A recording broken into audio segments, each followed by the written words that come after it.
Hey YouTube, so today I'm bringing you a quick deck list from, I guess it was inspired by the FLC8's winning deck list, the Minch. He did run triple tomato. It's going to be a tomato warrior chaos type deck, I guess. If you know me, you know chaos. I love chaos, and Mystic Tomato is definitely one of my favorite, if not my favorite cards of GOAT format. So I was really inspired by it, and I really think his list was pretty perfect. There were a few things I changed. I don't know exactly what they were, but as far as like trap lineup, I think his trap lineup was stellar. I moved things around a little bit because I do want to fit in a few other cards, but for the most part, it was good. The only thing that I would change at this point is I might even be willing to add one or two cards, make it 41, 42 cards. And the reason I'd be okay doing that is because when you're running something like Mystic Tomato, it functions as a pseudo like elemental hero Stratos, I guess, that as long as I have that card, I'm guaranteed some kind of monster advantage. So if I have that plus, not monster advantage, but monster,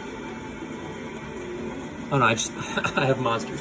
So as long as I have that or something like Rhoda, it kind of enables me to run more cards without the chances of drawing less monsters or no monsters being hurt too much. So that's something I have been thinking about, is running at 41, 42 cards, throwing in maybe two other trap cards, changing a few things about trap lineup, not too much, and throwing like Spirit Reaper, just because I really love Spirit Reaper. But I'll go through and I'll suggest some of the changes that I've been thinking of looking at it. But let's just hop right in, starting with the traps. Again, I think his trap lineup was pretty much perfect. I did change a few things. I took out one Saku and one Dust Tornado and threw in one Trap Dust Shoot. Really no rhyme or reason, just kind of a workabout. I think what I would do is I take out Trap Dust Shoot for a second Saku. And then the third Saku I actually took out for a third Book of Moon, but we'll get there. So, Triple Solemns. Again, second best trap card of the format. It really just stops all OTK decks, everything of that sort. So, definitely I'm not gonna say a necessary card, but if you know how to play it, it's probably the best card actually of the format. Followed by staples being Mirror Force, Torrent. It's been a while since I've run Torrent, but I'm gonna go ahead and start doing the Torrent train again. And the best trap card, Reinstruction. And then just some other one-ofs are going to be one Dust Tornado, one Saku, one Skill Drain, and one Trap Dust Shoot. And like you said, Skill Drain is incredible. I do like Skill Drain in this deck because this deck does support it very well. Anything with Searchers does support it. It's easy to side out. It doesn't kill me if I'm going against some kind of beatdown deck, because my monsters, they're pretty self-sustainable, I guess. So the big things you'll notice I took out was, I think he was only running two Dust Tornadoes, not only, but running two Dust Tornadoes, two Sakus. I did take one of those out for Trap Dust Shoot, and then another one I replaced with a third Book of Moon. And the reason I'm doing that is to support a Morphing Jar that I threw into the main. So Trap Dust Shoot, like I said, I could easily make this another Sakuretsu, or Sakuretsu make Trap Dust Shoot. It's kind of a player preference. I'm not going to say there's a specific reason I did that, just more testing, I guess, and format dependent. If you're expecting to go into a tournament with big beatdown stuff, probably Sakuretsu Armor. If you're expecting a lot of like Tsukiyomi's GOAT control type stuff, maybe Trap Dust Shoot would be more down your alley. Yeah, I don't know. And one Dust Tornado I think is fine, because there's also main decks. He also has main deck MST, Breaker, and Heavy Storms. That's a lot of spell trap destruction. Along with like Triple Solemns. I'm okay dropping Dust Tornado down to one. And then for the spells, like I said, running triple Book of Moon. Now, the reason I'm running triple Book of Moon, and I guess going online, Thousand Eyes Restrict doesn't seem as prevalent as it once was. GOAT Control is definitely the most abundant deck, for sure, still. And Thunder Dragon Chaos is right up there with it. But anything, I don't know, it's a great card to help protect Morphing Jar. If you open up that plus Morphing Jar, you just set Book of Moon, set Morphing Jar, and pass. If they Nobleman Morphing Jar, whatever. If they want to do basically anything else, Book of Moon, and then that's when you're able to set your whole basically your whole hand the next turn, and just plus big time. So I think triple Book of Moon with Morphing Jar, if you can support it, it's always a pretty good way to run a deck. Double Rhoda, because that consistency is insane, and access to any of these monsters at any time is even more insane. Double Nobleman. Again, if I were playing in a tournament, I'm not sure I would main Nobleman. Definitely side it, but I guess just kind of playing for fun on Dueling Book, things like that. Nobleman with triple Book of Moon is good, and just expecting to set stuff is fine. And then, moving that to the side, we have MST, Graceful Charity, Storm, Duo, and Creature Swap. So one thing you'll notice is missing from me, probably two things, is going to be Premature Burial, as well as Snatch Steal. Both amazing cards, absolutely incredible, don't get me wrong, but I've slightly pushed those to the wayside for... Oh no, I don't really have a good reason for that. Book of Moon could easily become one of those cards that could be like the 41st, 42nd card that I had.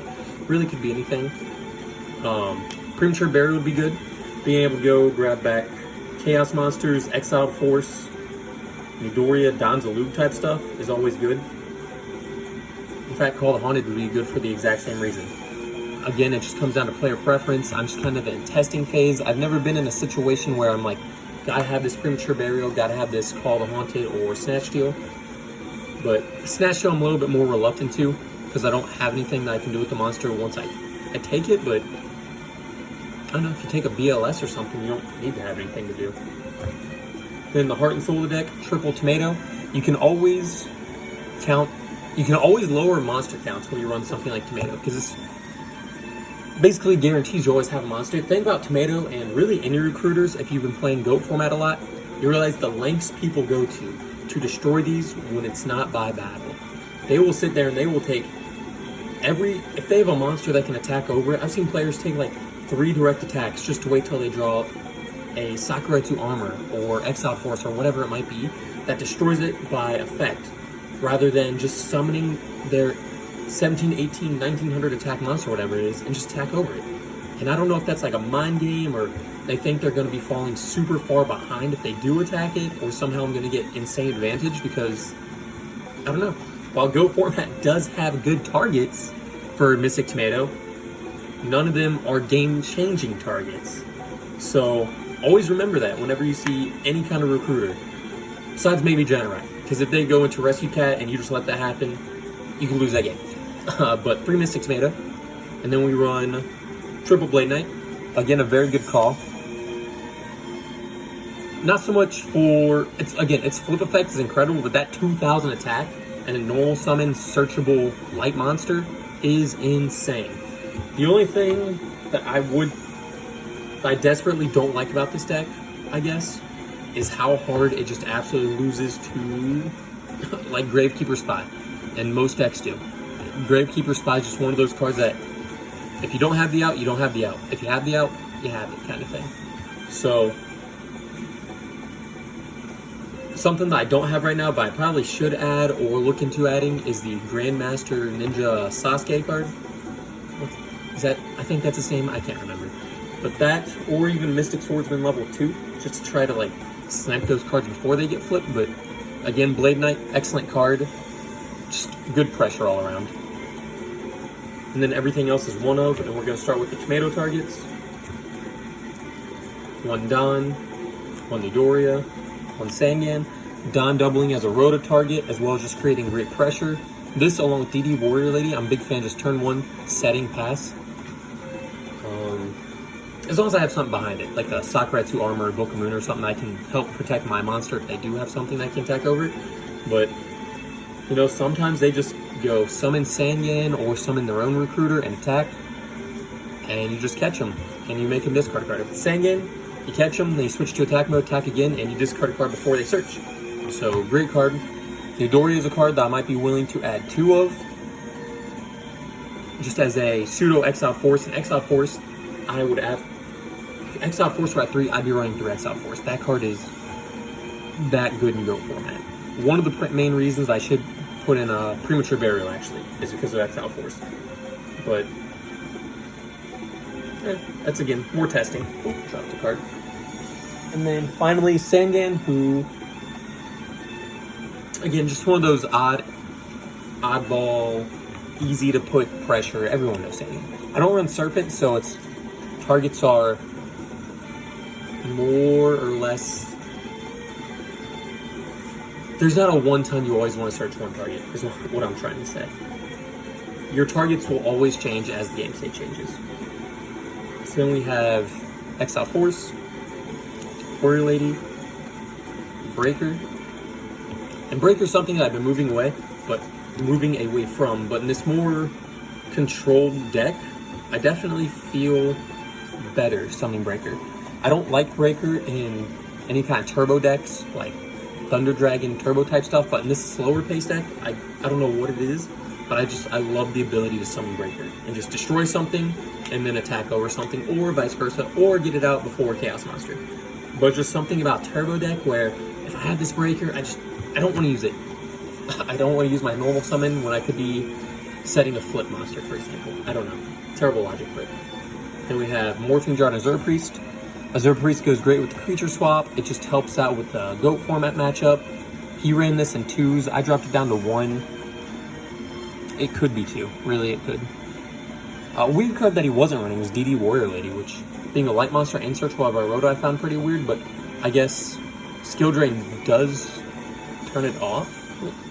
I don't know, but Skill Drain turns off Azure Priest, which he was running 2 of. Azure Priest doesn't lose to a lot. So, final 2 cards are going to be Chaos Sorcerer, as well as Blackluster Soldier. Pretty self-explanatory. Chaos Sorcerer, I would be willing to move up to 2, but I think the monster lineup would have to change up slightly, but I really do like the monster lineup as it is. I really do. Like I said, things I think about changing, which actually looking at now I probably will change. Dropping Book of Moon down to 2, dropping Trap Dust Shoot, adding a second Sakurai to armor, and a Call of the Haunted or Premature Burial. Player preference. But that's all I got. Let me know what you like, or let me know what you think. Please like, comment, subscribe, and let me know if this background music is bad or off-putting. It's the first time I've tried using something like this. So, yeah. Have a great day, guys. Thanks. Bye.